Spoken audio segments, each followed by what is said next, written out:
What's going on, guys? Babs here. I recently had this putt on Merion number 3, and it gave me an idea about, going over how to handle severe elevation changes.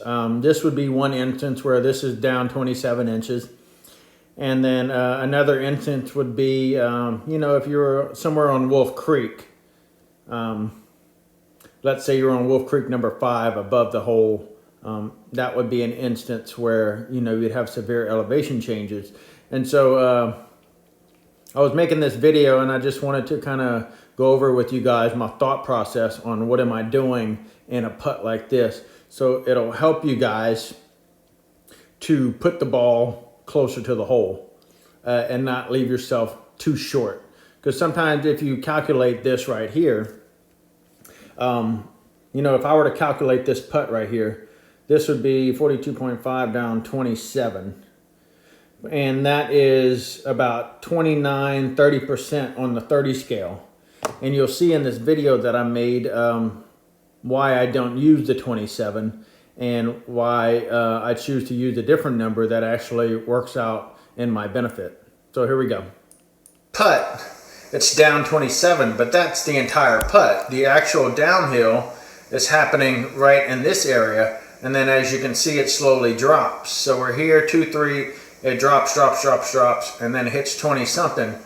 And for the last, 20 something feet, it only decreases by a couple inches.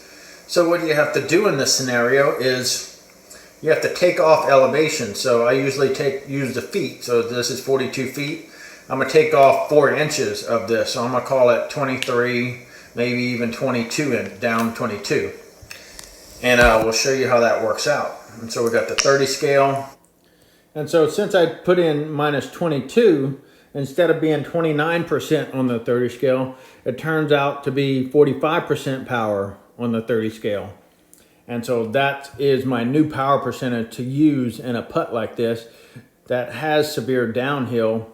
But as I mentioned in the video, the putt itself in general happens right in this area right here. And then all of this stops.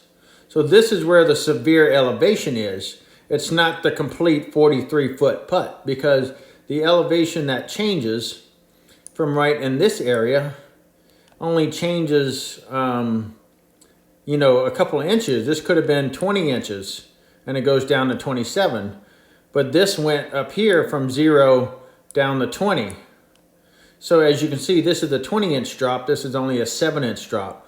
So that's why I don't use this particular number right here, because you could come up very well short. And that's a tip in putting on how to handle these severe downhill elevations.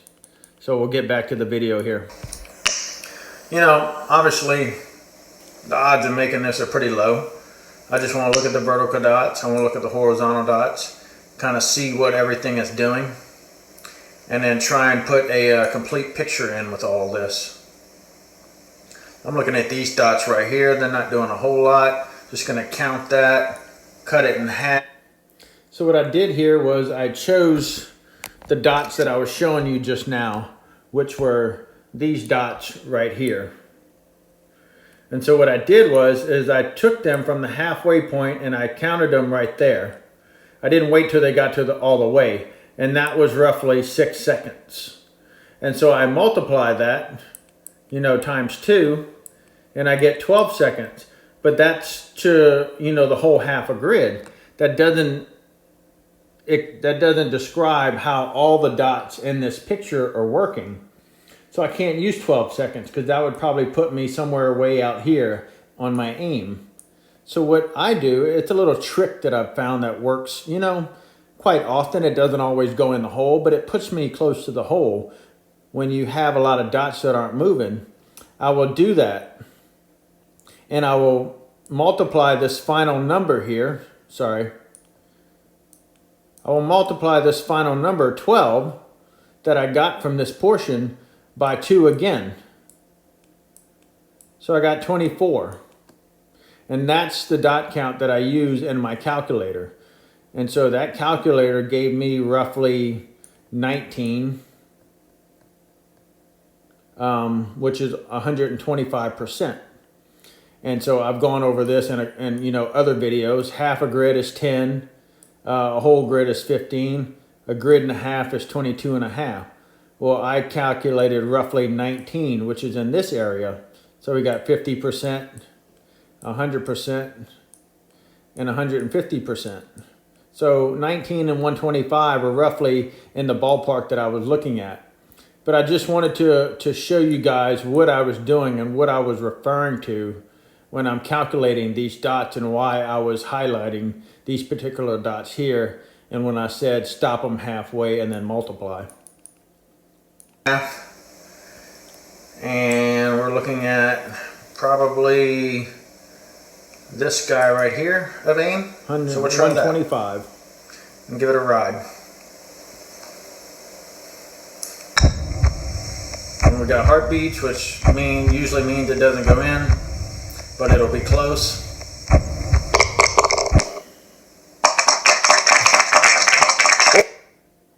And so overall, you know, it was a good putt. You could say, you know, that's a lucky putt. But the idea behind this putt and why I put that complete picture together is because I understood what needed to happen with the downhill elevation, but also what needed to happen with the dots. And referring to, you know, I checked the vertical dots earlier and they were showing me, you know, that this is how they're working. They're working, you know, across the green in this manner. So this is the way that the vertical dots are flowing, in this manner. But the putt has to flow this way. So it's actually pushing into the putt like this. So I have to take that into account when I'm doing that aim, is that it's pushing the putt to the right. So that's why I do check the vertical dots quite often to understand how do the dots influence the path of the ball from the player to the hole. And that's why I do that.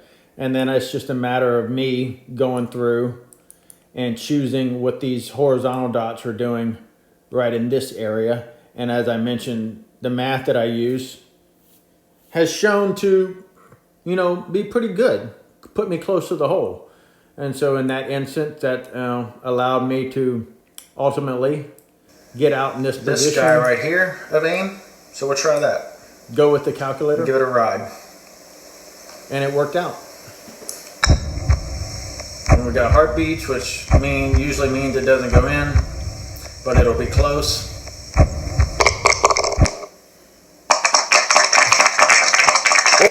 So all in all, that's you know, my thought process and the math and the visualization behind that putt. And I just wanted to share it with you guys, how to improve your putting by putting yourselves closer to the hole and not leaving yourselves too short.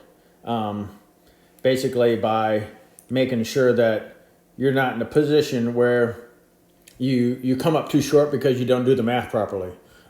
So hope you guys enjoyed this video. Let me know if you have any questions about anything, and I'll see y'all soon. Take care.